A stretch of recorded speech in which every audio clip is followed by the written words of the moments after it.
Buenas noches. Vamos a continuar nuestro estudio. Estamos estudiando el libro de Génesis. Nuestro propósito es estudiar el capítulo 14 el día de hoy.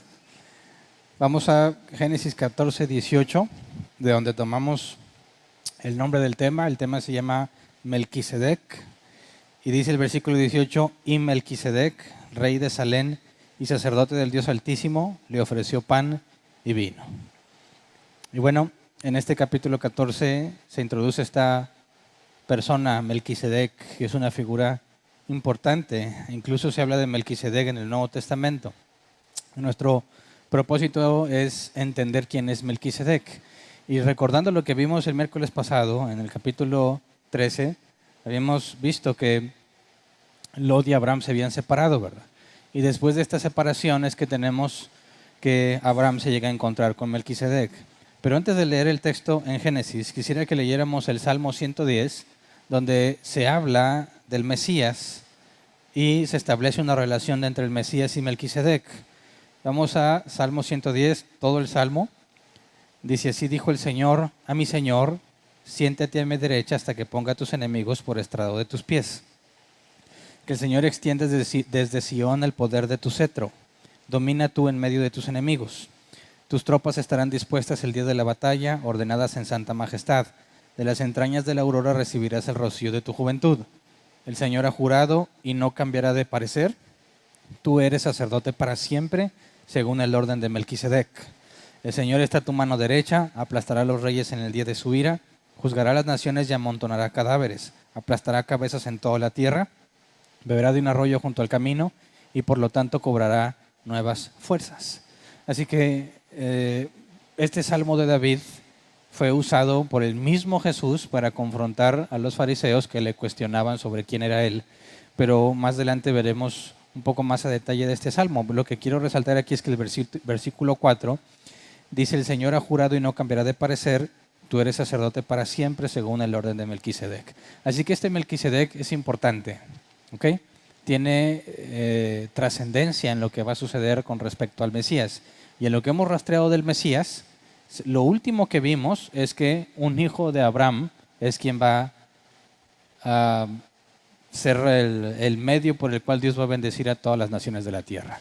Entonces, en el rastreo que hemos estado viendo de cómo la Escritura habla sobre el Mesías y de quién vendría, lo último que vimos es que es un hijo de Abraham, ¿verdad? Ahora, en el contexto de lo que estamos estudiando, Abraham y Lot se separaron, ¿verdad? Lot vio la tierra abundante que estaba cerca de Sodoma y decidió irse para allá. Y en el capítulo 14, Moisés, el autor de Génesis, nos explica los problemas que habían en la zona. Era una zona que estaba en guerra. Y esta problemática nos la explica en forma breve. Vamos a Génesis 14, versículo 1 al 10. Génesis 14, 1 al 10 dice: en aquel tiempo los reyes Amrafel de Sinar, Arioc de Elazar, Kedorlaomer de Elam y Tidal de Goyim estuvieron en guerra contra los reyes Bera de Sodoma, Birsá de Gomorra, Sinab de Adma, Semeber de Seboyín y el rey de Bela, es decir, de Zoar. Estos 5 últimos aunaron fuerzas en el valle de Sidín, conocido como el Mar Muerto. Durante 12 años había estado bajo el dominio de Kedorlaomer, pero en el año 13 se rebelaron contra él. Al año siguiente, Kedorlaomer y los reyes que estaban con él salieron y derrotaron a los refaitas en la región de Astarot, Carnayín. Luego derrotaron a los susitas en Ham, a los emitas en Sabé, Kiriatayín y a los orios en los montes de Seir hasta el Parán, que está cerca del desierto. Al volver, llegaron hasta en Mispat, es decir, Cades, y conquistaron todo el territorio de los amalecitas y también el de los amorreos que vivían en la región de Hasesón Tamar. Entonces los reyes de Sodoma, Gomorra, Adma, Seboyín y Bela, es decir, Zoar, salieron al valle de Sidín y presentaron batalla a los reyes Kedorlaomer de Elam, Tidal de Goyim, Amrafel de Sinar y Arioc de Elazar. Eran 4 reyes contra 5. El valle de Sidín estaba lleno de pozos de asfalto y cuando los reyes de Sodoma y Gomorra huyeron, se cayeron en ellos, pero los demás lograron escapar hacia los montes. Entonces, Sodoma, Gomorra y los otros habían estado bajo esclavitud a otros reyes. Después de 12 años de servidumbre, es decir, que pagaban tributo, se rebelaron en el año 13. Pudieron rebelarse, pero después los reyes que los habían sometido van a buscarlos para someterlos de nuevo. Algunos datos importantes sobre esto que se menciona aquí, porque nos habla sobre refaitas, emitas y óreos, etcétera, etcétera, que a menos que avancemos en la escritura podríamos tener idea de qué tipo de problemas se enfrentan. Por ejemplo, con los refaitas y emitas, estos mismos se mencionan en Deuteronomio capítulo 2.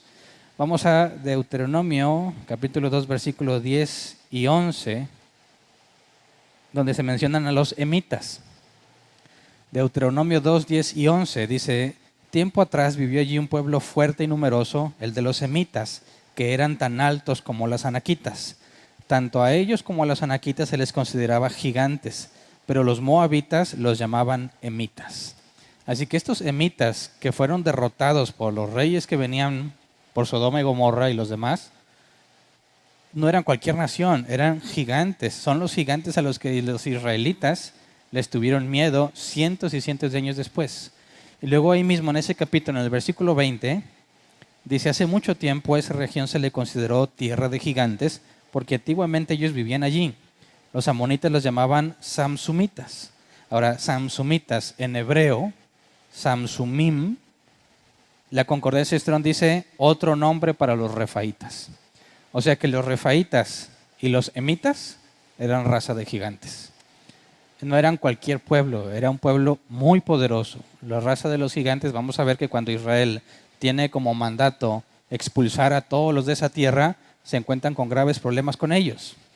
Bueno, los reyes que venían a tratar de esclavizar de nuevo a Sodoma y Gomorra y las otras tierras, vencieron a los gigantes. Es decir, realmente eran reyes muy poderosos. Y luego nos dice que cuando los reyes de Sodoma y Gomorra en particular iban huyendo, había, dice, pozos de asfalto en aquel lugar. ¿Me puedes poner la foto, por favor? Porque resulta que aún hoy en día hay pozos de asfalto cerca del Mar Muerto. Aquí se nos decía que ellos estaban cerca del Mar Muerto, ¿verdad? Y esa foto es de un pozo de asfalto. Eso que está negro ahí, ese es el asfalto. Es como parecido al chapopote acá, nosotros le llamamos así, ¿verdad? Es como petróleo. Y si vamos a Génesis capítulo 11, versículo 3, aquí se nos dice el uso que le daban a esto. Dice Génesis 11, 3, un día se dijeron unos a otros: vamos a hacer ladrillos y a cocerlos al fuego. Fue así como usaron ladrillos en vez de piedra y asfalto en vez de mezcla. El asfalto se utilizó para los ladrillos con los que construyeron la Torre de Babel. Entonces, estos pozos de asfalto que aún hoy en día se encuentran cerca de la zona del Mar Muerto, se han encontrado pozos de hasta 35 metros de profundidad. Y al fondo, 4.5 metros es puro asfalto. Entonces imagínate que empiezan a huir y está lleno de pozos de asfalto. Si te tocaba un pozo muy profundo, podías morir simplemente de la caída. Si no estaba tan profundo, estaba lleno de asfalto.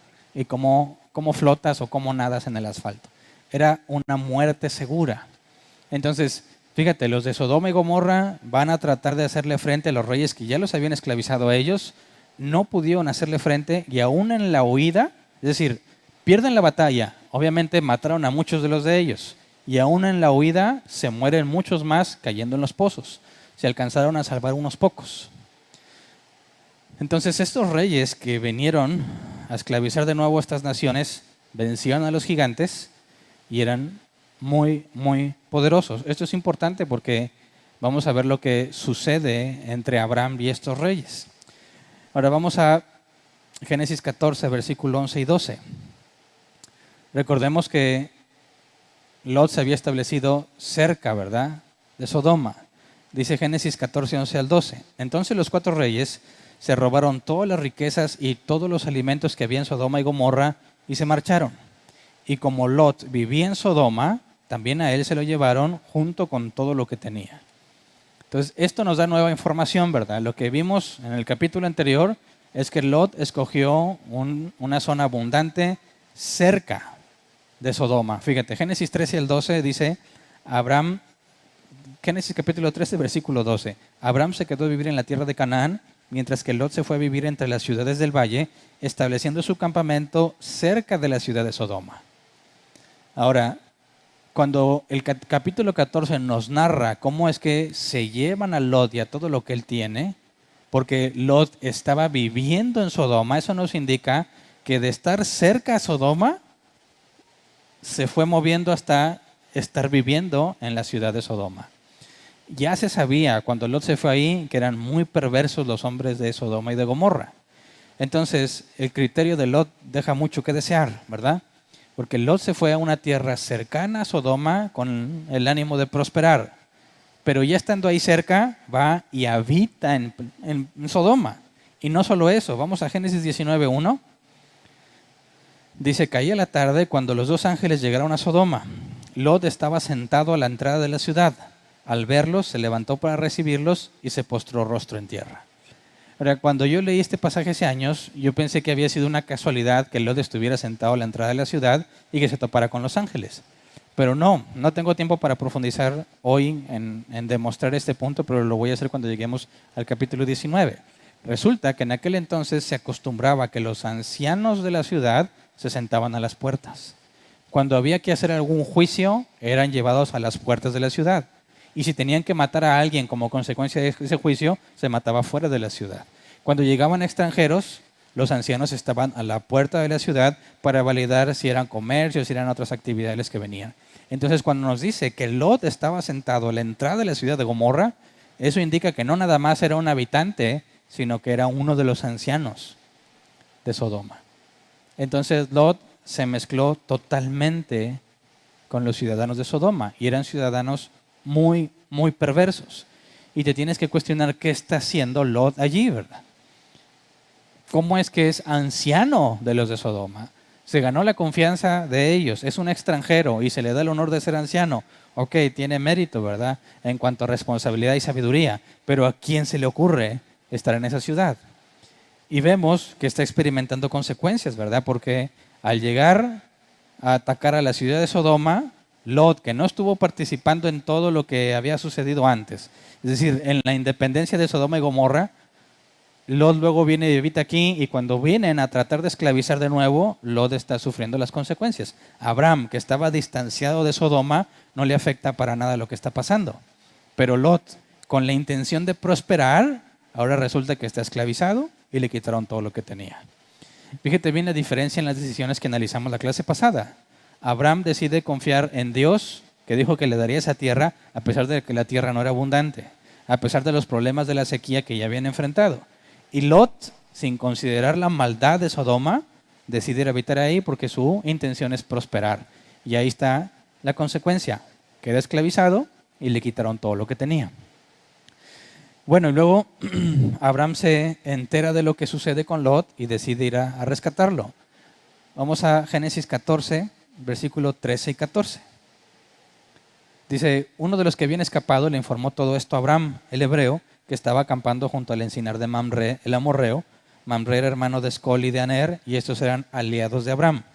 En cuanto Abraham supo que su sobrino estaba cautivo, convocó a 318 hombres adiestrados que habían nacido en casa y persiguió a los invasores hasta Dan.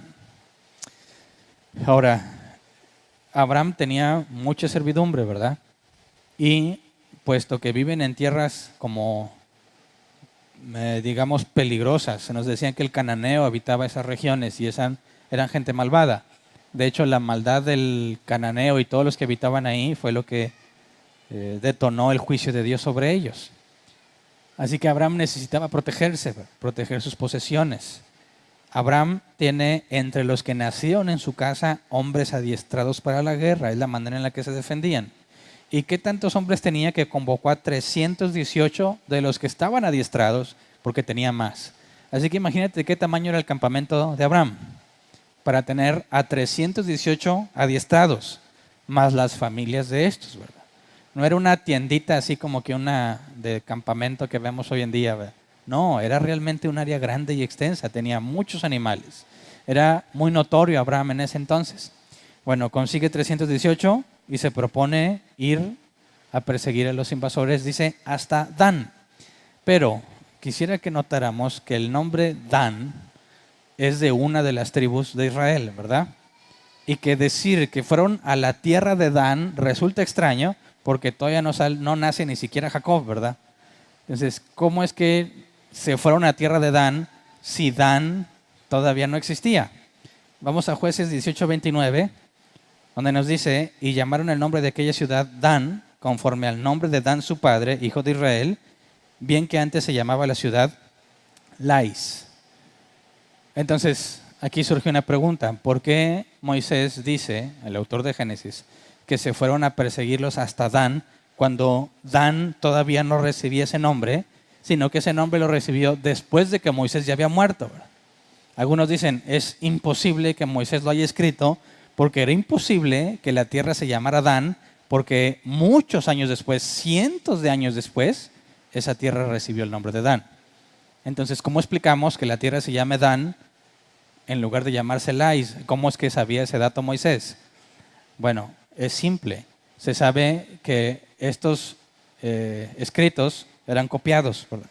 De hecho, se ordenaba, y lo vamos a ver más adelante, que cada que se estableciera un rey de Israel, se tenía que hacer una copia para él.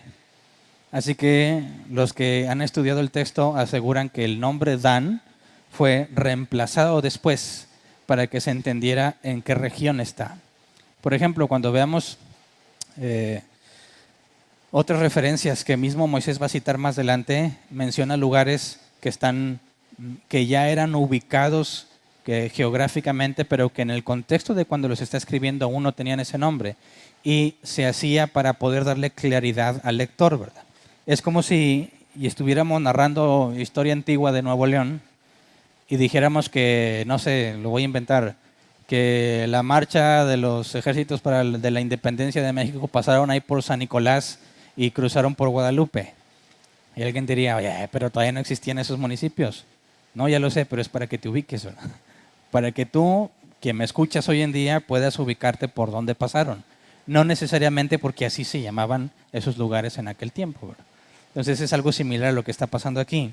Ahora, cuando Abraham decide perseguirlos, no sabemos si Abraham sabía a ciencia cierta a quiénes habían derrotado estos reyes, ¿verdad? Porque son una alianza de varios reyes. Seguramente tiene un ejército mucho mayor a los 318 que lleva Abraham, y eran tan poderosos que habían derrotado a los gigantes. Pero dice el versículo 15 y 16 de Génesis 14. Durante la noche, Abraham y sus siervos desplegaron sus fuerzas y los derrotaron, persiguiéndolos hasta Jobá, que está al norte de Damasco. Así recuperó todos los bienes y también rescató a su sobrino Lot, junto con sus posesiones, las mujeres y la demás gente. Entonces, de noche, Abraham los ataca, y estos reyes que habían derrotado a los gigantes fueron derrotados. ¿Qué es lo que tuvo que haber pasado para que Abraham consiguiera semejante victoria? Dios tuvo que haberlo ayudado. No es la primera vez que vamos a encontrar este tipo de victorias en la Escritura, ¿verdad? En muchas ocasiones vamos a ver cómo con pocos Dios derrotó a grandes ejércitos. Así que lo que Abraham hizo, la victoria que logró, no es algo que pertenece al mérito de los 318, ¿verdad? Que sería imposible que vencieran a la alianza de esos reyes poderosos. Necesariamente Dios tuvo que haber intervenido, aunque no se registra cómo. Y luego dice el versículo 17, cuando Abraham volvía de derrotar a Kedarlaomer y a los reyes que estaban con él, el rey de Sodoma salió a su encuentro en el valle de Sabe, es decir, en el valle del rey. Entonces viene de regreso, viene con Lot, con las cosas de Lot. Dice las mujeres, porque normalmente se llevaban cautiva a las mujeres, y la demás gente, otro tipo de prisioneros. ¿De dónde eran ellos? De Sodoma y de Gomorra. Y en el valle del rey, el rey de Sodoma viene a encontrarse con Abraham. Pero antes de que se encuentre con Abraham, Abraham se encuentra con Melquisedec en el valle del rey. Dice Génesis 14, 18 al 20. Y Melquisedec, rey de Salem y sacerdote del Dios Altísimo, le ofreció pan y vino. Luego bendijo a Abraham con estas palabras: que el Dios Altísimo, creador del cielo y de la tierra, bendiga a Abraham. Bendito sea el Dios Altísimo que entregó en tus manos a tus enemigos. Entonces Abraham le dio el diezmo de todo. Y aquí está el punto que yo decía de que Dios tuvo que haber interferido en la batalla de Abraham y sus siervos contra la alianza de los reyes, porque Melquisedec reconoce esto, el Dios Altísimo que entregó en tus manos a tus enemigos. Melquisedec reconoce que Dios intervino en la victoria que Abraham tuvo. Pero la pregunta aquí es, ¿quién es este Melquisedec? Porque es sacerdote del Dios Altísimo. Y esto es muy importante porque el primer concepto que tenemos de sacerdocio no tiene nada que ver con la ley de Moisés, sino con Melquisedec. Y Melquisedec es un cananita, es alguien que vive ahí. No hay ningún registro de cómo fue constituido sacerdote. Y más importante es que no tiene nada que ver con el sacerdocio de Aarón. Normalmente los cristianos, cuando vamos aprendiendo de la Biblia, identificamos a Israel como el pueblo a quien Dios se le manifestó, ¿verdad? Y de alguna razón, por alguna razón extraña, pensamos que solo se manifestó a Israel y que ignoró a los gentiles. Pero Melquisedec es la evidencia de que también Dios se reveló a los gentiles al grado que instituyó un sacerdote que no tiene nada que ver con el sacerdocio que Dios establecería 100 años, 100 y cacho años después. Bueno, depende del cálculo, son más de 200 años después, donde establece a Aarón como sacerdote y establece que toda su descendencia tengan el sacerdocio. Así que el sacerdocio de Melquisedec es independiente de lo que Dios hace con los israelitas. Por eso es interesante. También vamos a ver en el libro de Job que Job no tiene nada que ver con Israel y espera que su Redentor lo levante del polvo. Y esa es información que solo puede provenir por revelación de Dios, no se puede obtener de otra manera. Entonces, este pasaje demuestra que aunque la Escritura no lo registra, Dios no nada más se manifestó a los israelitas, no nada más a Abraham y a su descendencia. También hubo revelación sobrenatural o revelación especial para los gentiles, en este caso Melquisedec. Ahora, la palabra Melquisedec viene de Malki-Itzedek, que es rey de justicia. O como la palabra justicia es Shalem y es rey de Salem, en hebreo es Shalem, pacífico, algunos también interpretan que es rey de Salem, ¿verdad? Aunque era rey de Salem, pero en cuanto al significado del nombre. Entonces tienes a un rey y sacerdote, es rey y sacerdote al mismo tiempo. Y eso es interesante porque nos genera muchas preguntas. Si él es rey y sacerdote del Dios viviente, del verdadero Dios, el pueblo al que gobernaba tenía que saber de Dios. ¿Me explico? Si Melquisedec era sacerdote de Dios, tenía, como vamos a ver más adelante en la Escritura, el sacerdote intercede por otros ante Dios. De manera que el pueblo al cual el rey Melquisedec gobernaba tendría también revelación de Dios, pero no hay registro en la Biblia. Así que esto ha llevado a pensar que Melquisedec, algunos han concluido que tal vez no era humano, que tal vez era un ángel. Algunos también han pensado que Melquisedec es el mismo Jesús. Pero ¿qué podríamos decir al respecto? Por ejemplo, los judíos consideran que Melquisedec es Sem, hijo de Noé. ¿Qué opinas? ¿Estaría vivo en ese tiempo? Veamos lo que la Biblia dice y hagamos el esfuerzo por sacar una conclusión bíblica, ¿verdad? Porque aunque este personaje plantea muchísimas dudas que no podemos responder porque en la Escritura no está registrado, la carta a los Hebreos nos habla de este Melquisedec y lo que la carta a los Hebreos dice de Melquisedec ha llevado a concluir algunos de que es un ser espiritual. Pero analicemos, vamos a Hebreos capítulo 7, versículo 1 al 3.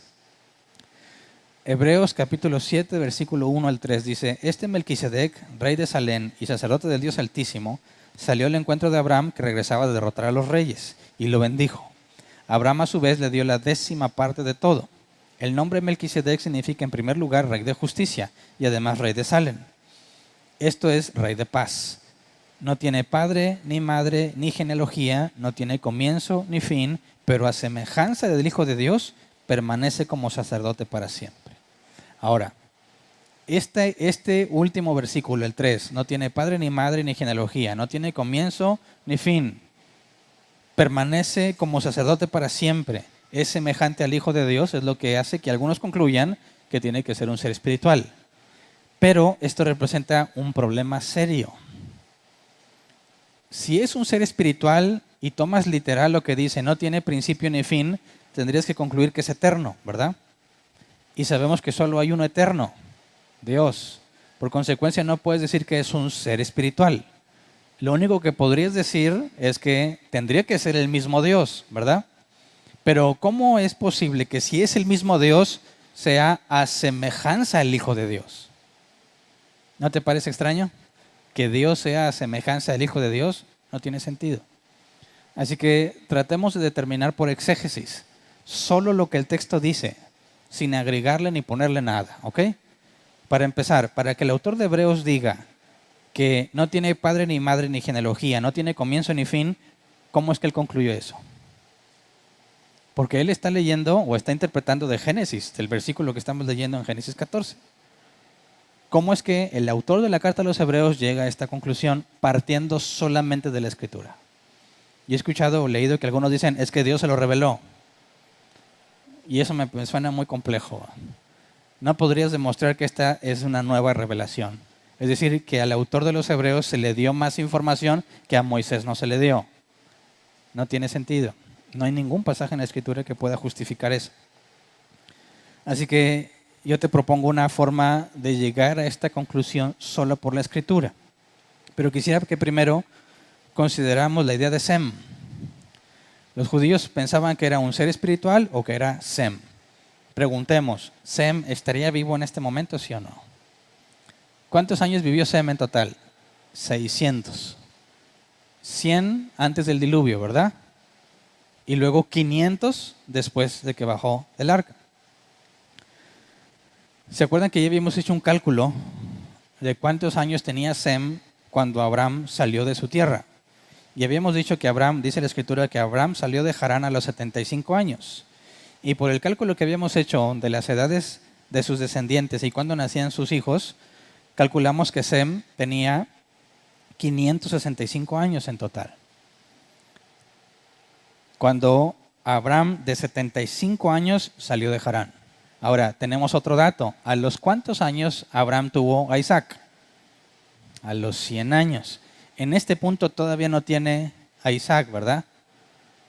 Entonces, si a la edad de 75 años Sem tenía 565, a la edad de 100 años Sem tendría 590. ¿Y a los cuántos murió? A los 600. Entonces Sem estaba vivo cuando nació Isaac. No sé si alguna vez habías pensado eso. Nace Isaac y Sem todavía vive 10 años más. Es impresionante, porque él es uno de los sobrevivientes del diluvio en el arca de Noé. Y había una profecía sobre él. Bendito sea el Dios de Sem, ¿verdad? Y eso lleva a algunos judíos a concluir que este Melquisedec tendría que ser Sem, porque no habría ningún otro ser humano mayor a Sem vivo sobre la faz de la tierra. Pero no hay forma bíblica de confirmarlo, ¿verdad? Es imposible que lo confirmemos porque la Biblia no nos dice si este rey de justicia o rey de Salem era Sem. Aunque entiendo que puede tener lógica o congruencia esta postura. Pero me parece que definitivamente no puede ser cualquier ser espiritual, y yo en lo personal descarto la idea de que sea el mismo Jesús. Y ahorita le explico por qué. Yo sostengo que Melquisedec es un ser humano, simplemente. Entonces, ¿cómo entendemos esto de que no tiene padre ni madre, ni genealogía, no tiene comienzo ni fin? Bueno, si tú estás interpretando la Escritura, y como vemos que desde el Pentecostés, cuando el apóstol Pedro se dirige a la multitud, que está sorprendida por lo que pasó, que algunos los acusan de estar borrachos por los que estaban hablando en lenguas, Pedro reinterpreta el Salmo 110 y dice que se sabe que David no subió al cielo, pero que se dice en la Escritura, el Señor dijo a mi Señor, siéntate a mi diestra hasta que ponga a tus enemigos por estrado de tus pies. Dice así que este Jesús subió a la diestra del Padre. Reinterpreta el Salmo 110 de una manera que tiene sentido a la luz de la nueva evidencia que hay con lo que pasó con Jesús. Porque ahorita voy a analizar un poco más el Salmo 110. Pero cuando dice el Señor dijo a mi Señor, David no está mencionado ahí. Porque el Señor dijo a mi Señor, 2 veces se nos traduce Señor, pero en hebreo es El nombre impronunciable de Dios, YHVH, ese es el primer Señor. Dice, el Señor, YVH, le dijo a mi Señor. Y ese segundo Señor es Adonai. Y ese es el nombre de Dios. Está diciendo que Dios le dijo a Dios, siéntate a mi diestra hasta que ponga a tus enemigos por estrado de tus pies. Y Pedro dice, no está hablando de David. Así que está hablando de otro, que es hijo de David, pero que es mayor a David. Y eso es lo que el Salmo 110 dice. Así que a la luz de la información que se reveló en Cristo, se reinterpretan pasajes que eran absurdos para aplicarlos en el rey David o en cualquier otro. Así que el autor de los Hebreos, leyendo lo que se dice de Melquisedec, interpreta a la luz de lo que pasó con Cristo, y puesto que no se dice nada sobre padres, sobre genealogías, sobre hijos de Melquisedec, sobre cuándo nació y cuándo murió, eso es lo que dice. Melquisedec es una figura de Cristo. Es decir, se parece a lo que Cristo iba a ser. Porque sabemos que Cristo no tiene padre ni madre. Dice, oye, ¿qué pasó? ¿Y luego María? Sí, pero recuerda que la segunda persona de la Trinidad, que es Jesús, tiene dos naturalezas. La naturaleza humana y la naturaleza divina. Sabemos que según la carne viene de María, pero sin intervención de varón, ¿verdad? Pero la segunda persona, Jesús, no tiene padre ni madre, ni principio ni fin, ni genealogía. El hecho de que no haya información sobre Melquisedec, sobre cuándo nació, quién eran sus padres, ni cuándo murió, el autor de los Hebreos lo interpreta. Melquisedec apunta a alguien que sería como él. Por eso dice el Salmo 110 que va a ser sacerdote para siempre según el orden de Melquisedec. Ahora, cuando nos dice que Melquisedec es a semejanza del Hijo de Dios, la palabra a semejanza es una sola en griego, que se traduce como copiar, hecho similar a. Y esto es lo que a mí me lleva a descartar que Melquisedec sea Jesús. Porque si Melquisedec es Jesús, Jesús no puede ser similar a Jesús, ¿verdad? Melquisedec no podría ser una copia del Hijo de Dios, porque serían el mismo, sería absurdo. Entonces, no puede ser un ser espiritual, porque no puedes hablar de principio y fin. Tiene que ser eterno. No puede ser el mismo Jesús, porque Melquisedec es similar a Cristo. Por consecuencia, el hecho de que no haya información al respecto apunta a que el Mesías sería sacerdote como él, es decir, sin registro de dónde viene, ni a dónde va, ni cuándo morirá.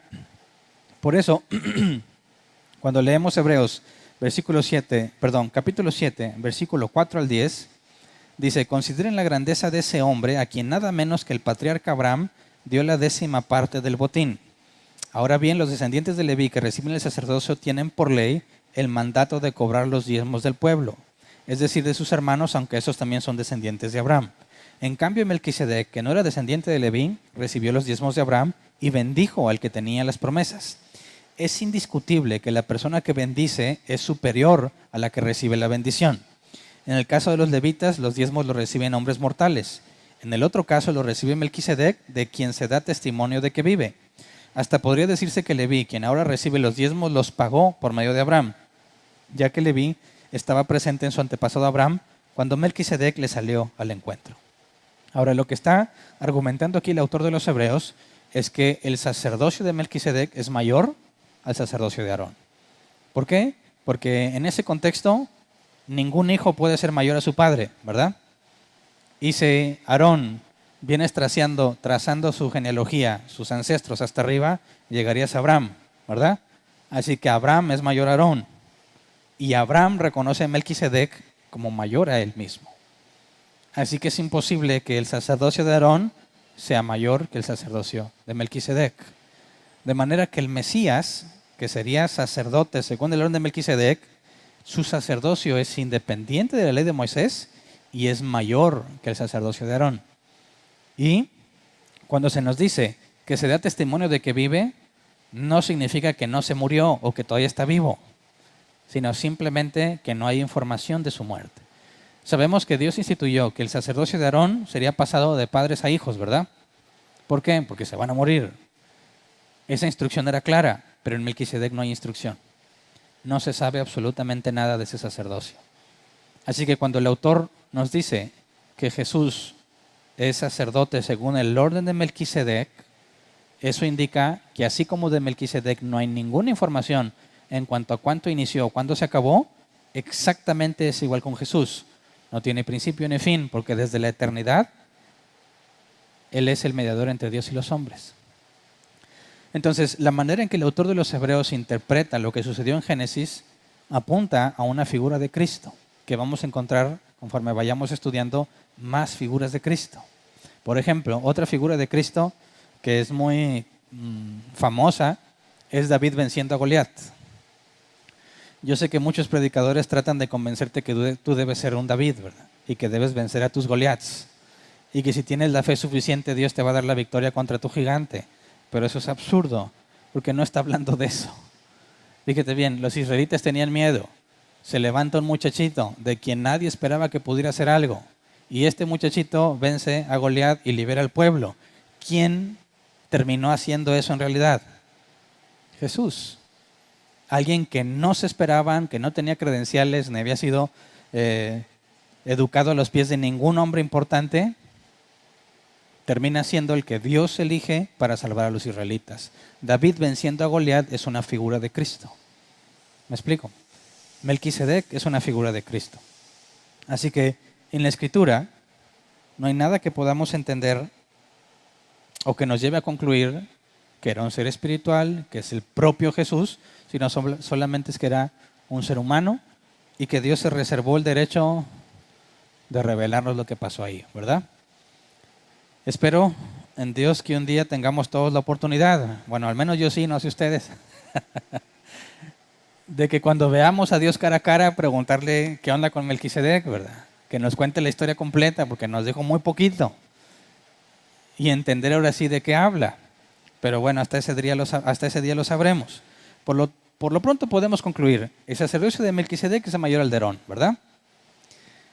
El sacerdocio, por consecuencia, que recibirá el Mesías, es independiente del sacerdocio levítico, de Aarón.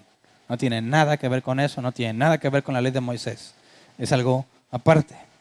Y también demuestra que Dios no solamente se manifestó a Abraham y a su descendencia, también Dios se manifestó a los gentiles, pero no tenemos registro de lo que sucedió. Ahora, vayamos de nuevo al Salmo 110, porque como venimos rastreando, y ya entre el Salmo 110 se nos da más información sobre el Mesías. El Mesías tiene que ser Dios mismo. Será rey y será sacerdote.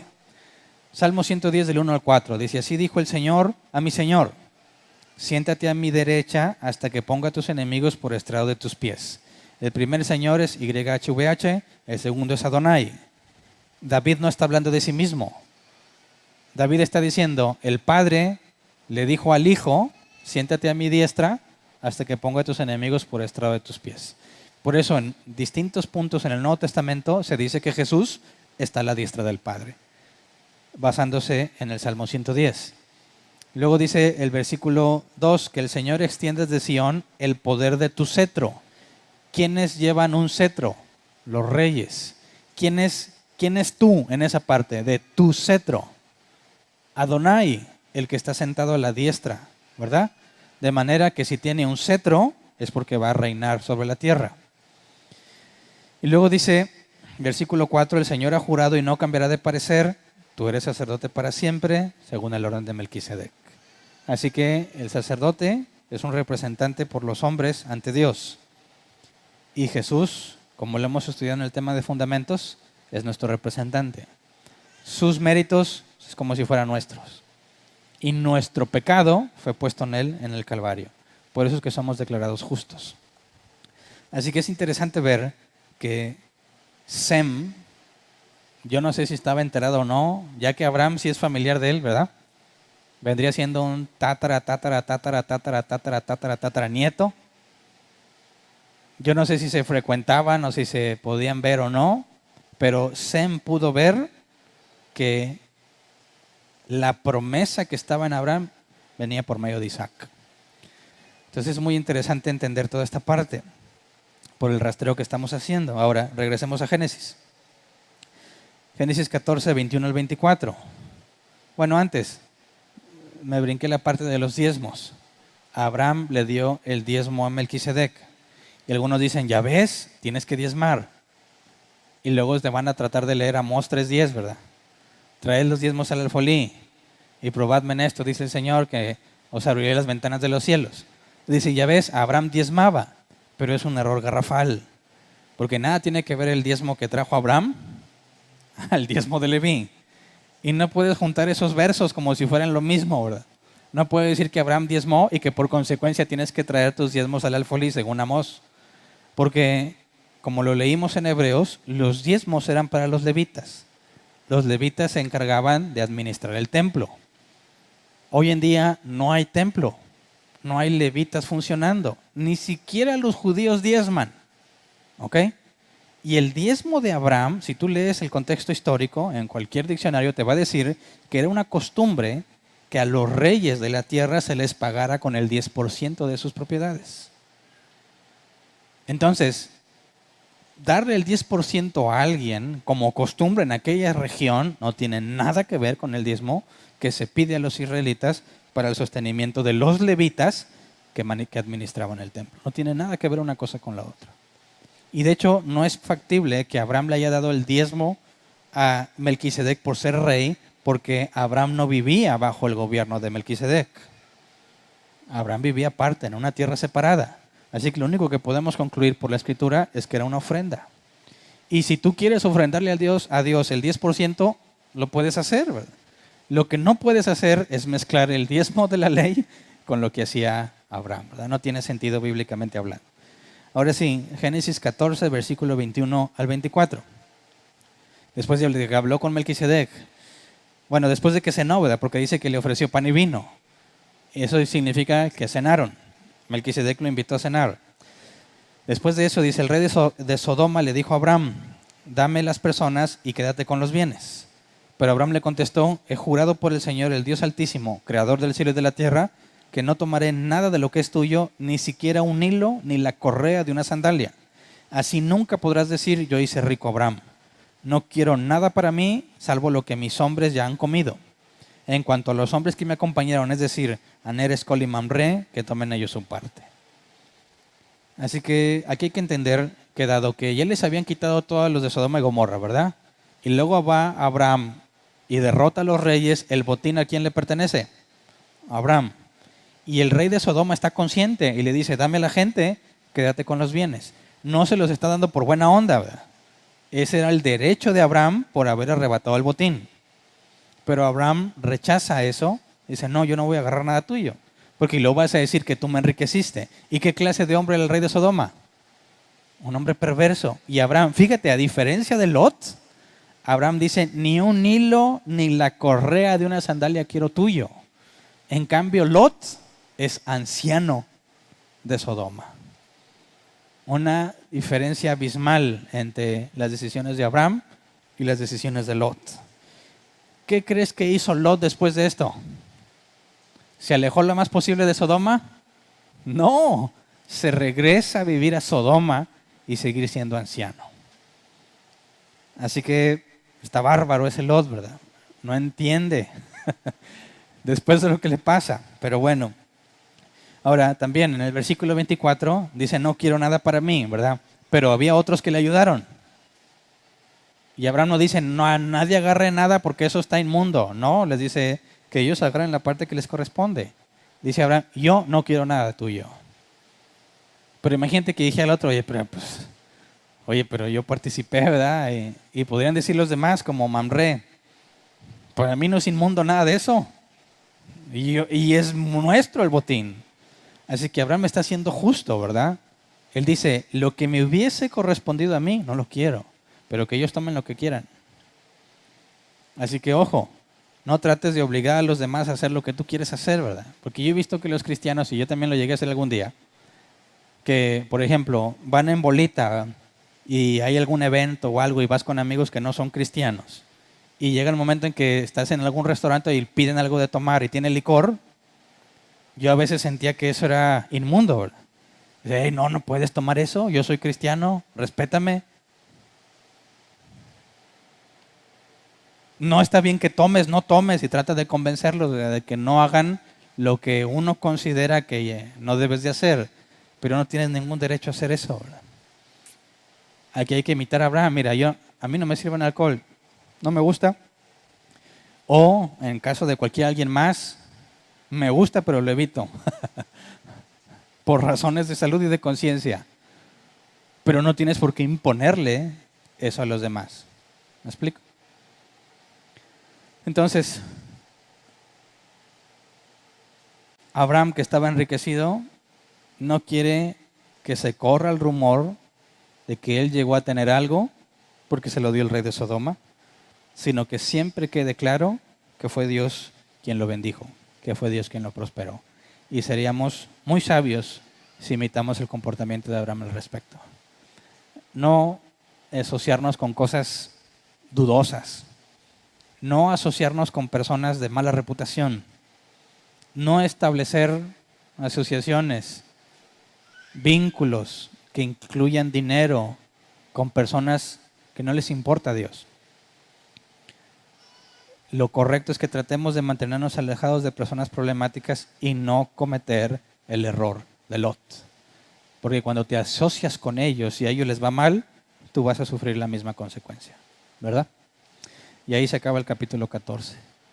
Entonces, sorprendentemente, Lot va a regresar a Sodoma. Y vamos a ver que Dios manda a destruir a Sodoma y a Gomorra. ¿Y quién crees que estaba ahí? Lot. Y aunque Lot es librado, vamos a ver que su esposa y sus hijas no la van a pasar bien. Sobre todo su esposa al principio y sus hijas después. Por la decisión que este hombre tomó con la intención de prosperar. Nuestro objetivo nunca debe ser buscar la prosperidad. No hay nada malo en la prosperidad siempre y cuando ésta venga de Dios. Venga como consecuencia de la obediencia a Dios, no como el fin que buscamos para nuestras vidas. Porque raíz de todos los males, dice la Escritura, es el amor al dinero. ¿Ok? Vamos a ponernos de pie y vamos a orar.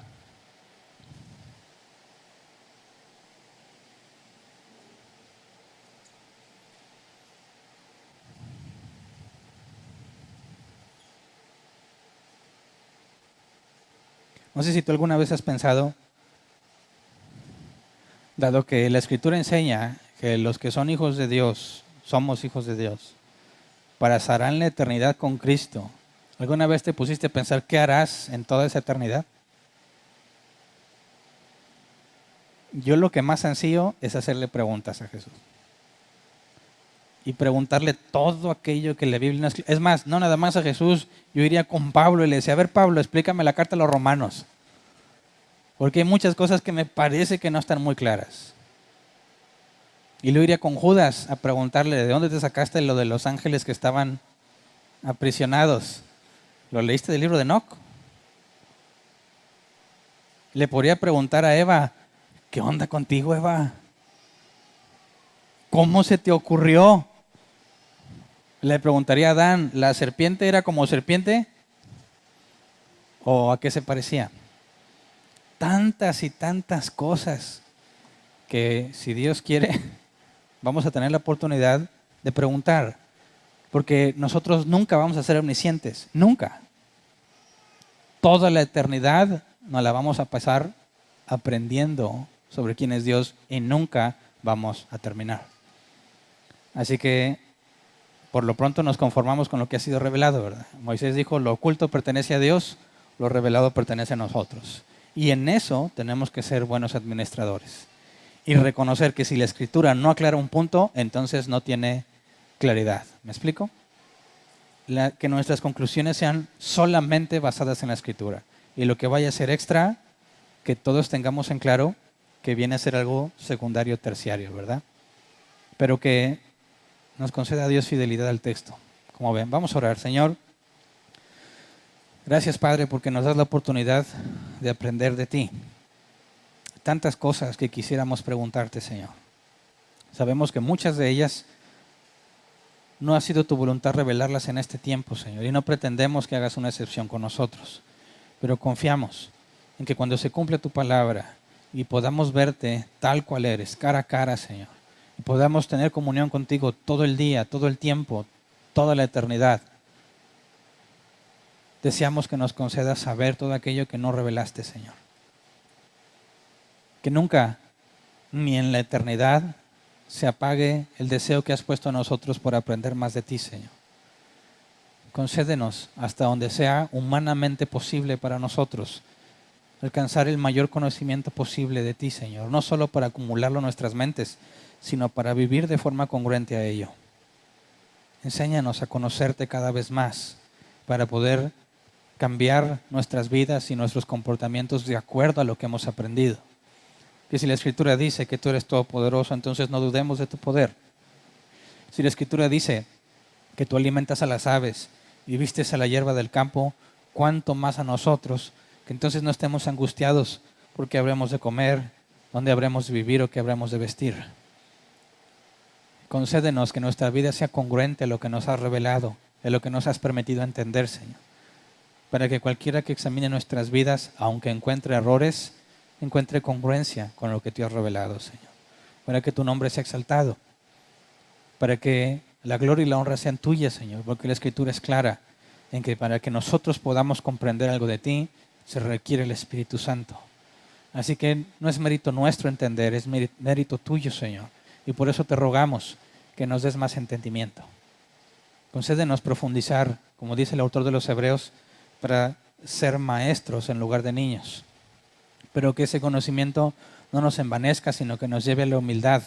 Humildad que según tu palabra antecede a la sabiduría, Señor. Que ninguno de nosotros se vuelva soberbio, sino al contrario, que al revelarnos tu palabra y tu conocimiento, podamos reflejar con humildad la sabiduría que nos permites tener, Señor. En todo, que tu nombre sea glorificado, Señor, para que cuando hablemos de ti, la gloria y la honra sean solamente para ti.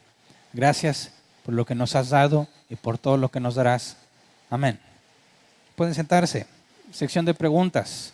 Tenemos 15 minutos para responder preguntas. El miércoles nunca nos acabamos los 15 minutos, nada más en domingo. Así que si tienes una pregunta, levanta la mano. Si tienes más de una pregunta, haz una pregunta y dale oportunidad a los demás. Si ya nadie más tiene preguntas, pues entonces así, ahora sí, despliégate con tus dudas, ¿ok? ¿Alguien tiene una pregunta?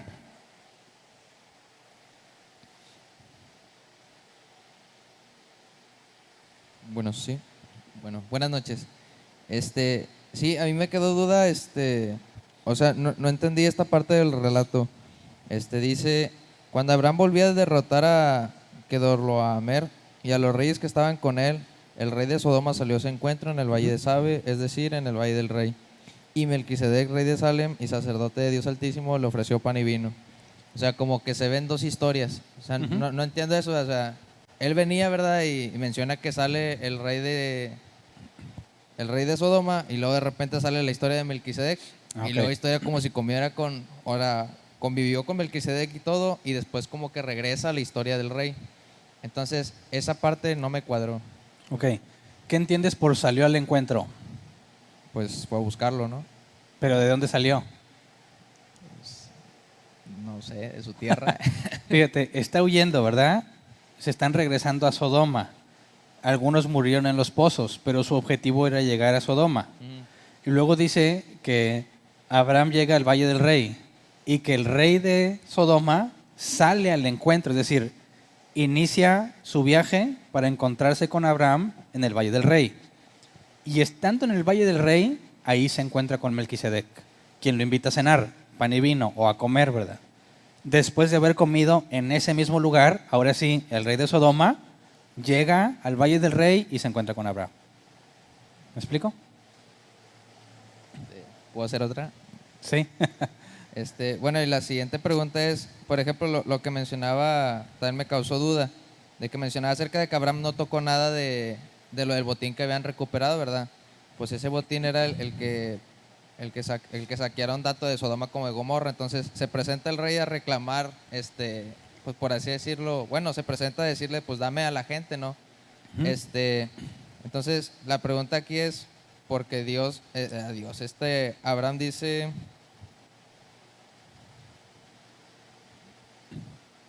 Dice, y bendijo Dios Altísimo. Bueno, la parte es, donde le dice, dice, bendito sea el Dios Altísimo que entregó en sus manos a tus enemigos. Entonces Abraham le dio el diezmo de todo. Ujú. Entonces, esa es la parte que me causó ruido. O sea, le dio los diezmos de todo, de lo que, Del sacó botín. del botín, Ujú. pero después menciona que él no tocó nada o no quería nada. O No, sea, es que por eso aclaré que era derecho de Abraham y de los otros quedarse con el botín, ¿verdad? Y cuando Abraham le da el diezmo de todo, obviamente no está tocando la parte de los otros, del Mamre y los otros Sí. dos que le ayudaron. Ahora, ese diezmo se lo entrega a Melquisedec. Abraham no se está quedando con nada.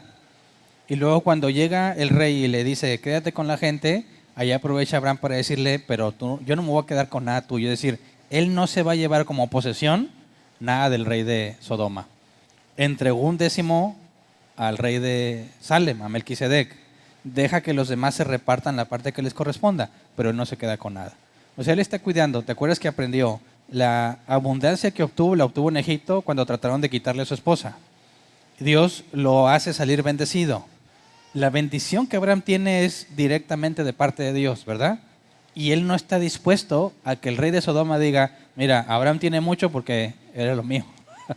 Entonces no quiere manchar lo que Dios le ha dado con lo que pertenece al rey de Sodoma. Así que literalmente él no se quedó con nada, pero sí tenía el derecho de darle el diezmo a Melquisedec porque le correspondía. ¿Sí me explico? Ok, gracias. No sé cuál primero, ahí está más cerca él. Ahí.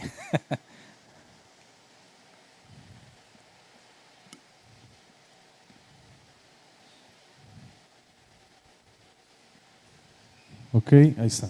Buenas noches. Buenas noches. Me perdí un poquito en la cuando habló de Melquisedec y lo relacionó con Sem, que mencionó, ahí me perdí un poquito. Me distraje aquí con algún detalle. Pero No, entonces no vale. No, te creas. ¿cómo explicarlo? Es que dijo que Melquisedec, algunos tenían la teoría de que era Sem, porque en ese entonces todavía estaba vivo y no había otro más grande que Sem. No entendí porque también, no sé si alcancé a escuchar que dijo el dios de Sem. ¿Cómo lo relacionó Ok. ahí? Acuérdate que cuando Noé reacciona después de su embriaguez y se da cuenta que Cam lo había visto desnudo, maldice al hijo de Cam, ¿verdad? Y a su descendencia. Pero a Sem y a Jafet no los maldice.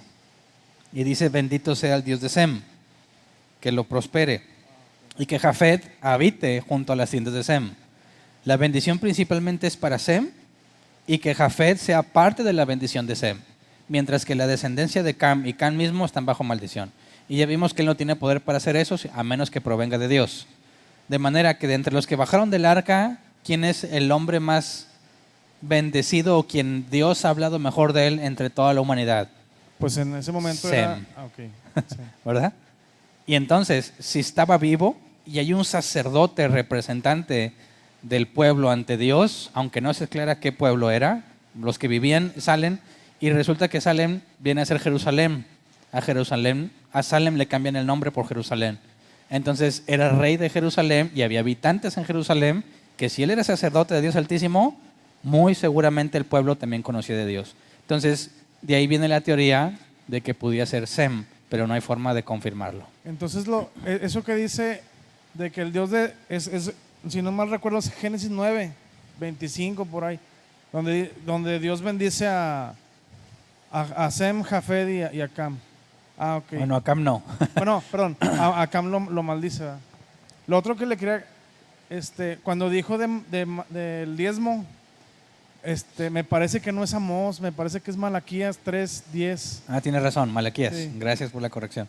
Sí. Bueno, gracias. Malaquías.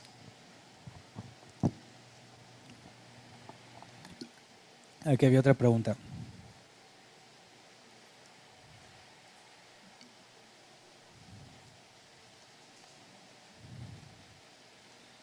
Buenas noches. ahí, bueno, no me quedó claro qué significa que sin genealogía de padre ni madres, ni nada de eso. Ok, supongamos que tú estás leyendo la escritura partiendo de lo que dijo Jesús. Jesús les dijo a los discípulos algo que nadie sabía. Les dijo, la escritura, Moisés y los profetas, se incluyen los salmos, hablan de mí. Entonces, hasta ese punto, nadie estaba buscando a Jesús en las escrituras. Después de que Jesús revela eso, y sobre todo después de su muerte y resurrección, que Jesús se aparece a los discípulos, les dice, reciban el Espíritu Santo y se les habla entendimiento, y de esa manera pudieron encontrar a Jesús en las escrituras, eso demuestra que hay cosas en la escritura que apuntan a Cristo o que nos hablan de Él. Eso es lo que le llamamos una figura o tipo de Cristo. Cosas en la escritura que son semejantes a lo que le pasó a Jesús. Entonces, cuando dice el Salmo 110 del Mesías, el que va a gobernar, que será sacerdote según el orden de Melquisedec, el autor de los Hebreos va a buscar a Jesús en lo poca información que se da de Melquisedec.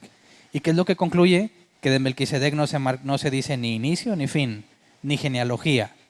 Y que como no se dice cuándo se acabó el sacerdocio ni cuándo empezó, es como si fuera eterno. Y ahí es donde encuentra la figura de Cristo. ¿Me explico?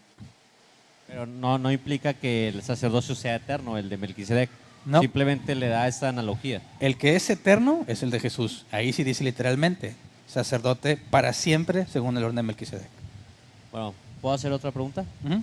Respecto ahí, bueno, Moisés declara, o bueno, es el autor de Génesis, afirma que este Melquisedec era un sacerdote. Podemos dar por hecho que ese libro lo escribió, o esas palabras las escribió después de que ya estaba estatuido o establecido el sacerdocio de Aarón, de los levitas. Bueno, como lo escribió en los 40 años en el desierto, ya se había establecido primero el sacerdocio de Aarón. Y ahí, ¿qué se puede entender por sacerdocio en cuanto a Melquisedec?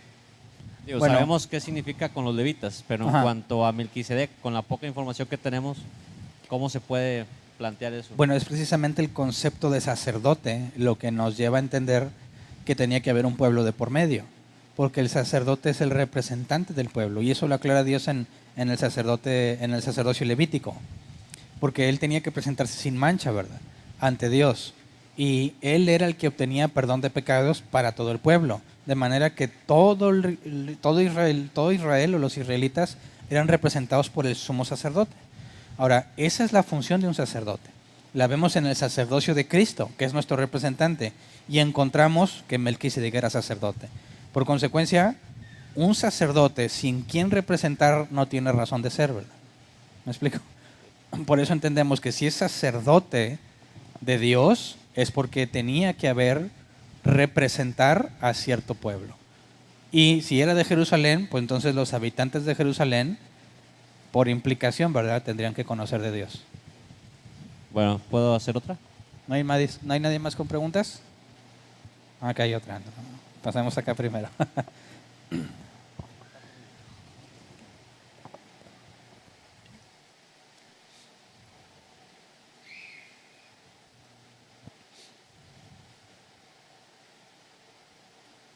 Está apagado, hay que prenderlo. Una observación, hermanos. El libro de Hebreos, ya sea que haya sido escrito por el apóstol Pablo o por otro siervo de Dios, fue escrito bajo la inspiración divina, ¿verdad? Y no lo dudamos.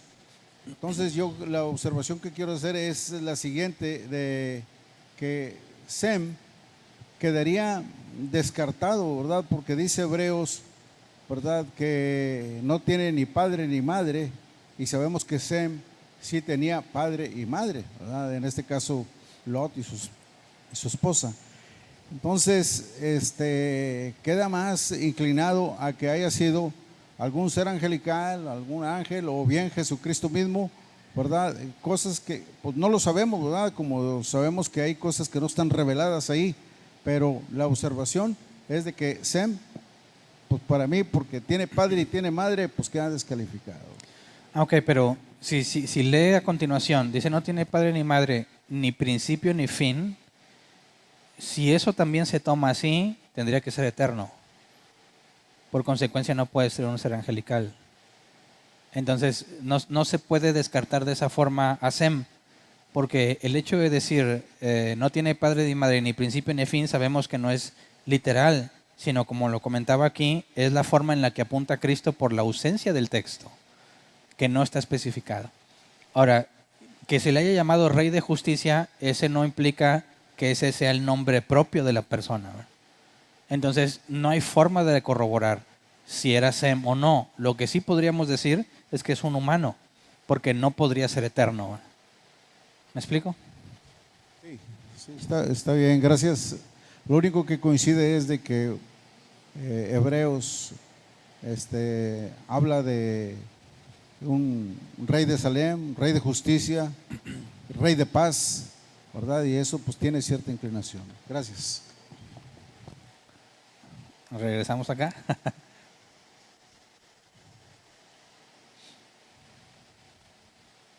Ahí, bueno, la pregunta que quería hacer es, bueno, Abraham no aceptó regalos de los reyes de Sodoma, de Gomorra. No era regalo, ¿verdad? Bueno, sí, o sea, que tomara su por parte. derecho le correspondía. Sí. Y porque dijo, no me quiero hacer rico, no quiero que ellos digan que ellos me hicieron rico, sino que es Dios el Altísimo. Ujú. Porque si Melquisedec era rey rey de Salem y sacerdote de Dios Altísimo, sí aceptó ese diezmo de esos bienes que por el tipo de vida que llevaba Sodoma y Gomorra, pues eran mal habidos, por así decirlo. Bueno, Porque es uno sí y que otro no. si te fijas, quien se lo está ofreciendo no es el rey de Sodoma, ¿verdad? Es el propio Abraham quien le corresponde por derecho. De manera que Melquisedec no podría decir que Sodoma lo enriqueció, porque aparte es el 10% nada más, ¿verdad? Me imagino que era mucho y quizás el 10% era considerable, pero quien realmente se iba a ver enriquecido era Abraham con el 90% de su parte. Así que el problema no es el dinero en sí o las propiedades, sino el ser considerado enriquecido por causa de un hombre perverso. Y ya por último, el diezmo que dio Abraham, bueno, consideró ahorita, comentó sobre los diezmos que daban en la antigüedad de los reyes. Sabemos que Abraham no fue solo a la guerra, también fue Abner, Escol, bueno, no recuerdo los nombres.